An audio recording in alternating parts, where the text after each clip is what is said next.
まあ、結婚されて22年経って、結婚生活の中で、まあ、一番そのチャレンジだったこととかってありますか？ありますない人いないでしょ。チャレンジじゃなくて、その中では特にこれすごい答えたなっていう私たちは夫婦揃って自動電動にすごく重荷があって、やっぱり子供が大好きだったので、結婚したら子供って与えられるもんだと思ってたら、全然与えられなくて、それはすごいチャレンジでしたね。すごい苦しくて、自分たちと同じタイミングで結婚した進学校の仲間とか、何年も後から結婚した仲間とかがもうポンポン与えられてるのを見ると、あれ自分全然祝福されてないとかってちょっと思ったりして、その時はちょっと神様を感じられてない自分がいて、すごい苦しい時期があったかな。結婚して子供が与えられないイコール祝福されてないって、なんかこう寂しい思いになっちゃってたっていうことね。勝手にね、それはあった。そんなことはもちろんないんだけども、それが苦しいといえば本当に苦しかったね。もちろん2人の時期があったっていうのは全然それは良かったし、楽しい時期ではあったんだけれども、こんなに祈ってるのに、こんなに準備整えて子供が欲しいと思ってるのに与えられないっていうことが、なんか今まで自分たちの生活がなんか良くなかったんじゃないかとか、自分の過去の犯した罪が良くなかったんじゃないかとか、悔い改めが足りないんじゃないかとかとか、あとも物理的に健康上のどこそこが良くないんじゃないかとか、すごいいろんな良くない思いがこう派生していって、精神的にもそれが体的にも良くない、元気がない状態が一時期続いてしまったのが、特に私だね、彼はもうそんなね、仕事もあったし、私も仕事してたんだけれども、やっぱりね、多分男性と女性では考える方も違う、受け止め方も違うから、私なんかはすごいやっぱり子供をもう産んでいないのに、なんで自動電動に使わされて、いいの？お母さんたち何とも思わないの？とかね、そんな本当に不必要なことまで考えて、自分で自分を責めて、なんで私ここにいるんだろうとかっていうことはすごく思ってたかな。すごい変な言い方すると、子供いなくても夫婦2人で楽しくっていうか、一緒にね生きていければいいじゃんっていう言葉とか、論理的にそれは言うことはできるかもしれないけど、もうそういうことじゃなくて、もう心情的にも生きていく中での本当に感情的にそういうことじゃなくて、本当に子供が欲しいんだっていう望みはやっぱり強かったし、それから受ける祝福もやっぱどっかで期待してたんだと思うんだよね。だから子供ができるように祈ると同時に、それが与えられるためだったら、もうできることはやっぱりやっていこうということもあったので、僕らとしても、体を整えたり、できること、不妊治療がその倫理的にいいこと悪いこととかじゃなくて、できることは整えるためにもやっていったらいいんじゃないかっていうことで、それは結構してから何年ぐらいだろうね、5年目ぐらいだと思う。そうね、病院に行くのにもちょっと時間がかかって、やっぱりね、病院に行くってすごくね、勇気がいるんだよね。不妊外来に行くっていうすごく勇気がいって、結婚してから結構時間経ってて、そうね。で行ってからも具体的な治療にするまでにもちょっと時間がかかって、すごく、勇気がいって、女性の治療がすごく負担が大きいから恐怖もちょっとあって、痛みがあったりとか、注射が毎回のようにあったりとか、で筋肉注射で、あとは看護師さんによってちょっとあまりお上手じゃない方がいらっしゃったりとかするこの三角筋のところに打たれる。そうもあるし、私一回こっからここまで内出血しちゃって、もう腕も全然上がらないぐらい、結構辛い。なんでこんな目にみたいな。あと薬も飲むから体調もすごく悪くなるし、お金がねやっぱりとってもすごいんですよこれが。本当にそれが一番だね。お金が一番大きかった。すごくねやっぱり大変だったから。でもまあそれだけやってそれでもダメだってあれば神様は違う祝福を備えてくださってるっていうことを、まあ彼は思ってて、最初から思ってて、それを私にずっと言ってきてて、まあそうだねって言って、でまあいろいろ限界をまあ感じてた時に、当時結婚してからの9年間10年間茨城県のつくば市というところに住んでたんだけれども、そこの小さな教会で開拓に携わらせていただいて、街道建築まで見届けてっていうことで神徒献身者として使いさせていただいていたんだけれど、街道建築を見届けたタイミングでそろそろいいかなって、もうこの教会に対して私たちができるだけのことはしたかなってちょっと思えたところもあって、2人で田舎の小さな教会に私たちみたいな人がいるといい面もあるけれどもあまり良くない面もちょっと実はあったりして、やっぱり羊の群れっていうのは牧師についていかなくちゃいけないのに、群れが私たちに意見を求めるようになってくる、他の信徒さんたち。それはちょっとあまりいいことではないから、これでちょっと一区切りもあるかなっていうのがあってっていうタイミングで彼の実家の父が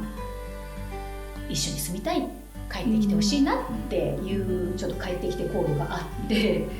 で彼も勤めてた仕事ももういいかなって思ったんだよね。いろいろタイミングがね。丸10年勤めてもういいかなって思って、で帰ろうって言って一区切りつけたんだよね、自分たちの中で。向こうでの働きとかその不妊治療とか子供の云々に関しても一区切りつけて、でこちらに帰ってきて、でその時にじゃあ教会どうしようかってなって、愛ちゃんとはずっと連絡取ってて、帰ってきたんだったら横浜おいでよっていう感じだったから、じゃあ一回顔出してみようかっていうのが、日本横浜に行ったきっかけだったんだけど、その日本横浜に行ったことによって当時皆さんはちょっと知らない方の方がちょっと多くなってしまったんだけれども、当時教会に行ったクリステンセンご夫妻にお会いしてですね、アリーシャとジムご夫妻にお会いして、彼らも不妊だったんですね。でお子さんがいないっていうことを教えてもらって、私その時に初めて不妊の悩みをシェアできる人が日本に来て与えられて、実体験としてね、そう同じ悩みを持ってて、今同じ時点で同じ苦しみの中にいる夫婦がいるっていうのを初めて出会って、もうすっごいそれだけで慰められて励まされて、彼らとはすごくいい関係を築き上げられるようになって、お互いの痛みを赤裸々に話して、お互いすごく祈り合って、もう神様に対してすごく持っちゃいけない感情なのかもしれないけど怒りの思いとかあったよねっていう、なんかそんな話をして、でもすごく子供がいないからこそ彼らとすごくいい信仰の関係を築き上げられたから、私たちにとってはすごくそれも財産だし、で彼らはもうその自分たちの子供はもうないっていうことで、養子縁組をするということで、もうその時考え方を改めて、で日本人の子供を養子縁組したいから助けてほしいって通訳とか、一緒に講演会に行くのに一緒に行ってもらいたいとかって言って、一緒に行動をしている時期があって、で私たちも彼らのその行動を見て、自分たちも養子縁組っていう選択もあるねっていう話になって、できるだけのことをして、ダメだったら私たちもちょっと考え方を変えて、養子縁組ってそれもすごく祝福だよねっていうふうに祈って考え方を変えて行った時に、そのアリーシャから子供が来ることになったのっていう連絡が急に来て、養子縁組って突然来るの、連絡が登録しといて突然来るのね。本当に前の日に明日迎えに行きますかっていう連絡が来る。で昨日の夜実は来たのっていうのが来て、来週私熊本に行くんだけどっていう話。でも熊本行くから通訳が必要だから一緒に来てほしいって言われたんだけども、あ、いいよいいよ行く行くって言ってたんだけど、私実はそのタイミングで私妊娠してた。ちょっと実は体調がすごく悪かったんだけど、なんでこんな声あるんだろうな、遊びすぎたかなって思ってまだ知らなかったのね。その妊娠できたタイミングもなんか絶妙でねそれまで続けてた不妊治療を辛いしお金もかかるからもう一旦やめようと、もうやめてもうちょっと自然体で様子見ようよって言ったのが、何ヶ月か前だったの、それが、で自然体でもう超遊んでたんですすっごい遊んでたの、すっごい遊んでたの私。もう治療ないからっつってすごい解放されてもういろんな人といろんなとこ行ってた。そう本当に遊びまくってて昼間いなかったみたい、うちに。それでもうツケが回ってきたかなっていうぐらい、もうなんでこんな具合悪いんだろうと思って、いや遊びすぎたなってでも全然平気行く行くとかって言ってて、でもその前後していい行く行くって言ってたのに、その1週間後ぐらいにもう妊娠してる、検査薬したら妊娠判定が出ちゃったから、やべえと思って、やべえって思ってあんなに求めてたのに。でももうなんかねなんだろう、自分のこととは思えないんだよね。あまりに長い時間いなかったから子供が求めすぎちゃって、なんかあれって感じで。でアリーシャにはちょっとごめん具合が悪くって行けそうもなくてっていう話をして、でも同じタイミングで神様が私たちの祈りに応えてくださったねって彼女も言ってくれて、これは本当に人間の考えとか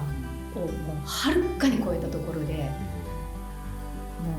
本当に万軍の主の熱心がなさしめてくださったことっていうのを、そこでも私たちはすごく体験させていただきました。もう本当に我々が考えていたタイミングとか、方法とかを全て超越した形で祈りの答えを備えてくれたっていうのはもう一番大きなチャレンジだったし、大きな成長だったよね。もう神様の答えは全然違うとこから来るんだっていうのが、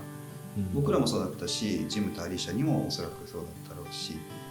でそれを通してジムとアリーシャに出会えた僕たちはもう今でも本当に、今ドイツに彼らはいるけども、もうすごいおこがましいかもしれないけど、すごいベストフレンズな感じで付き合いを持てているのはすごい今すごいいいなと思う答えが今与えられているっていうのがいいことかなと思う。その子供が与えられたってことだけじゃなかった。そうそれももちろん大きい。もちろん娘が与えられたことはすごく大きいけれども、それだけじゃない、本当に神様って祈った以上のことを必ず与えてくださる。でそれが私たちが考えていた、望んでいたことでは全くない。もうそれ以上のことがすごく注がれたっていうのは、もうただただ憐れみっていうことがありました。今その時のチャレンジのこととかすごい振り返ってすごい思うこととかってありますか？なくてよかった時期ではないなと思ってます。これはちょっと、自負になるけれども、私は10年って結構長いと思うんだよね。子供がいない時期が10年あったんだけれども、この時期味わった苦しみとか痛みとかってやっぱり経験しているから、それをもって私たち夫婦だから語れることとか励ませることっていうのが与えられたのは、それは一つの財産だと思ってるし、本当にあんな苦しみ経験しなくてよかったとは実は全然思ってなくて、これ私その最中にいた時もそれは思ってた。もうすごくやっぱり子供が与えられないから苦しいから涙とかが出てきちゃうんだけども、どっかのデパートのエスカレーターに乗りながらもうすごくポロポロ涙が出てきちゃって、でこの人が慰めてくれて、でもその時に泣きながら、それでもこの痛みは経験しなくてもよかったとは思えないって言ったのを今でも結構覚えてて、それは本当にそうだなって、すごく神様が益に変えてくださることがすごく分かってたから、無駄なことは一つもないし、痛みが痛みのままで終わることも絶対にない、信仰を持っている者にとっては、必ず主が慰めと恵みを持って祝福に変えてくださるっていう、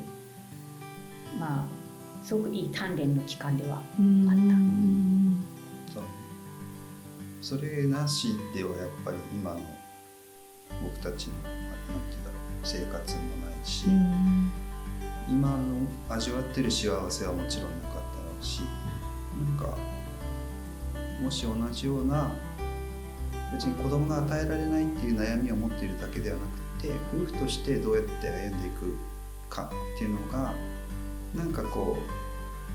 う僕らにとってはこのことを通して夫婦の在り方とか一緒にいる良さ、ありがたみっていうのを通して学ばされたのが一番大きかったかなと。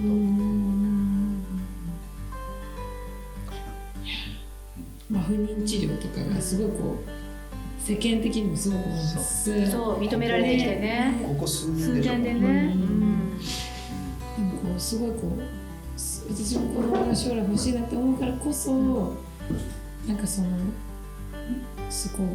ね、久美ちゃんは子供が好きだから、すごい昔からこう想像イメージとかをしてしたことがなんかないっていうのはすごいなんか、いやしんどいだろうなってすごい思う。本当にね、ほら人生設計ってあるじゃない、なんかあるでしょ、勝手に考える人生設計ってあるでしょいくつで結婚してみたいな私ね、自分の母がうちの母がまあちょっと年をいってから生まれた子なので、授業参観とかにみんな若いお母さんなんだけど、うちの母だけちょっとなんつうの、丼があったの、なんかわかる、なんつうの、こう丼が丼っぽい、なんつうの、こう一人だけ年取ってて、こうドンみたいな感じ、わかる、なんかそれがちょっと嫌で自分は若いお母さんになるんだとかって思って、で23で結婚したからさ、23で結婚したら24か5で若いお母さんになれると思ったら、全然なれねえみたいな全然こう自分の足で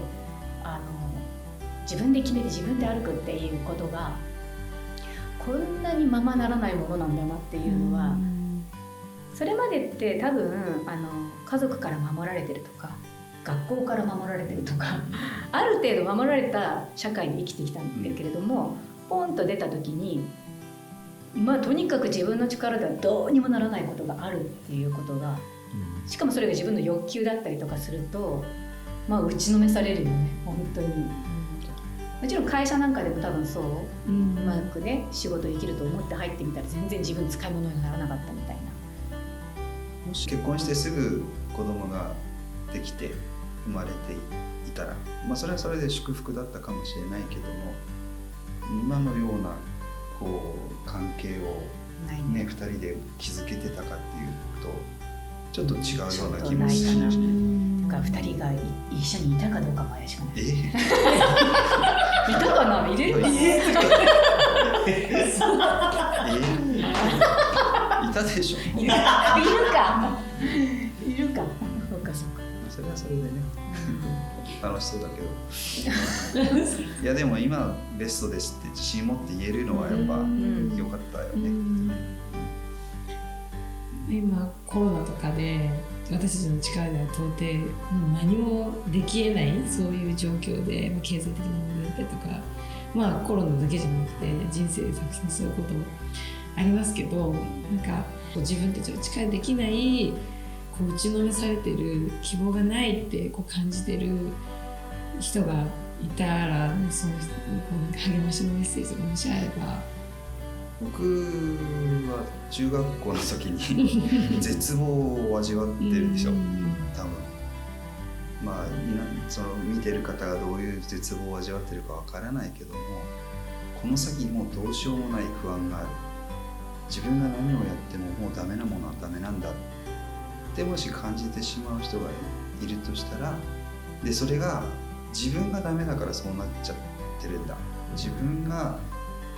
良くない人間だからそうなっちゃってるんだっていう側面もあるだろうし、今しおりが言ったように自分たちがどうしようもない外的要因、コロナが不安だあるとか、これからの就職状況が不安だとか社会情勢が不安だとかいうのもあると思うけども、僕はもうそういうのも全部ひっくるめて、神様が僕のことをすごい自己中心だけど僕のことを見捨てるはずがないっていう確固たる自信があるんですよ、僕は。たとえ僕がこの先何か罪を犯してしまったとしても、神様が僕のことを見捨てるはずがないっていう自信はあります、これは。で、だからどんな状況になろうとも、もしかしたら病気になるかもしれないし、怪我をしたりするかもしれないし、仕事がうまくいかないことがあるかもしれないけども、たとえそうなったとしても僕は絶望することはないと思うし、嫌だな、もうどうしてこんなになっちゃったんだろうなって文句は言うかもしれないけど、でも僕には立ち返る場所がある、神様っていう立ち返る場所がある、必ずその先の希望とか道を備えてくれてる神様がいるっていうのは聖書を通して知っているので、自分がどういう状態であれ神様はそれに左右されることはない。それって安心じゃないですか、僕の出来高によって神様の祝福が変わるとかじゃないっていうのは知ってるので、だからこれは本物ですよっていうことだけは伝えたいし、それによってもう皆さんやらなきゃいけないことはあると思う。多分人生を豊かにするために努力をしたり備えるべきことはあると思うけども、決してそれらが絶望によることは絶対にないですよっていうのは自信を持って大丈夫ですよっていうのは言いたいなと思います。ふーちゃんは何かありますか？雨